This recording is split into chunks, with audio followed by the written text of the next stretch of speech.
Hello दोस्तों, स्वागत आप सभी का हमारे यहाँ जो स्टडी पॉइंट में। एंड नमस्कार, मैं हूँ आपके साथ सनोज।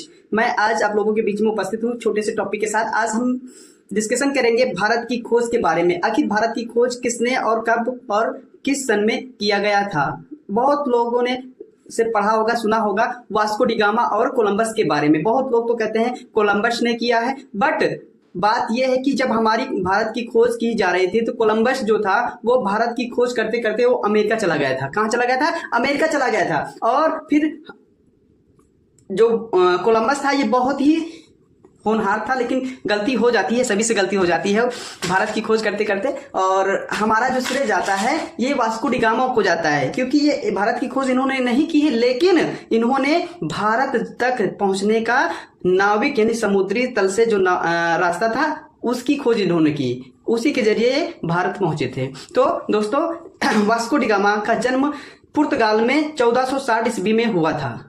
कितने में हुआ था दोस्तों? 1460 ईस्वी में हुआ था। और इनकी अगुवाई होती है और ये भारत की खोज में सन 8 जुलाई 1497 में भारत की खोज के लिए ये अपने पुर्तगाल देश से निकल पड़ते हैं।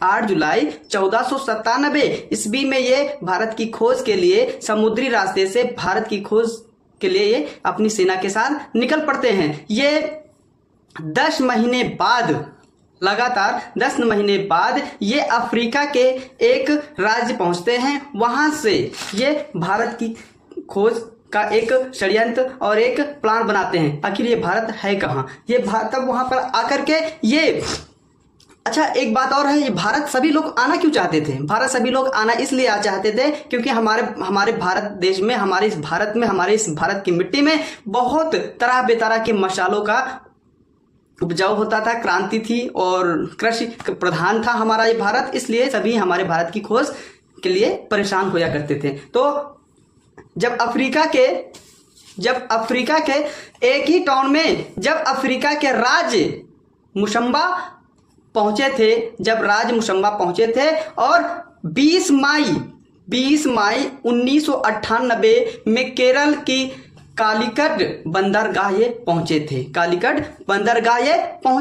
कब? 20 मई 1498 में ये कालीकट केरल के बंदरगाह पहुंचते हैं। और वहां पे जो वहां के राजा शासक थे, हमारे जो शासक थे, शाही खानदान के जो शासक थे, वो हम उनसे मुलाकात होती है और वो उनसे बताया जाता कि सर, हम आपके यहाँ सब जो भी हो अपने से बुजुर्ग अपने से सम्मानित के लिए जो भी उन्होंने अपना वो किया, लेकिन उन्होंने साफ साफ मना कर दिया। और जैसे उन्होंने अपनी सेना को देखा, उनकी सेना को देखा, वास्को डी गामा की सेना को देखा, 400 से भी, क्योंकि 400 से भी ज्यादा अधिक थे, और वो उतरे वहां पर मसाला वसाला देखा, वाह क्या बात है, बहुत अच्छा मसाला मिल गया, इस तरह वो देखा। और उसके बाद किसी भी अकॉर्डिंग से वहां के राजा को मना लिए। और वहां के जो हमारे केरला के जो राजा थे, शाही खानदान के जो राजा थे वो ये सब बहुत कम देखे थे कि ये नाव है, this is now, wow wonderful, कैसे ये घूमता है, कैसे चलता है। और वहां के राजा को उन्होंने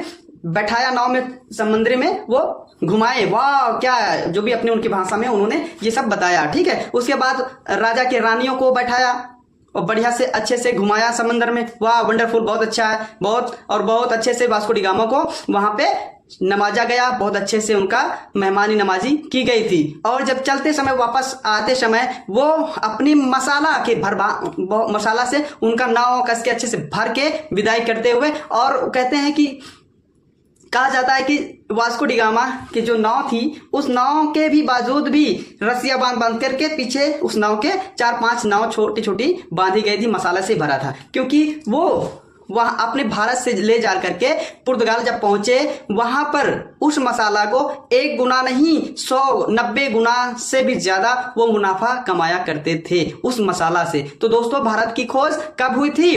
तो भारत की 2 खोज हमारी जो है सन 20 मई 1498 में हुआ था। ठीक है। आशा करता हूं आज के लिए बस आज इतना ही इस टॉपिक में। फिर मिलते हैं एक नए अंदाज में, नए टॉपिक के साथ। जय हिंद दोस्तों।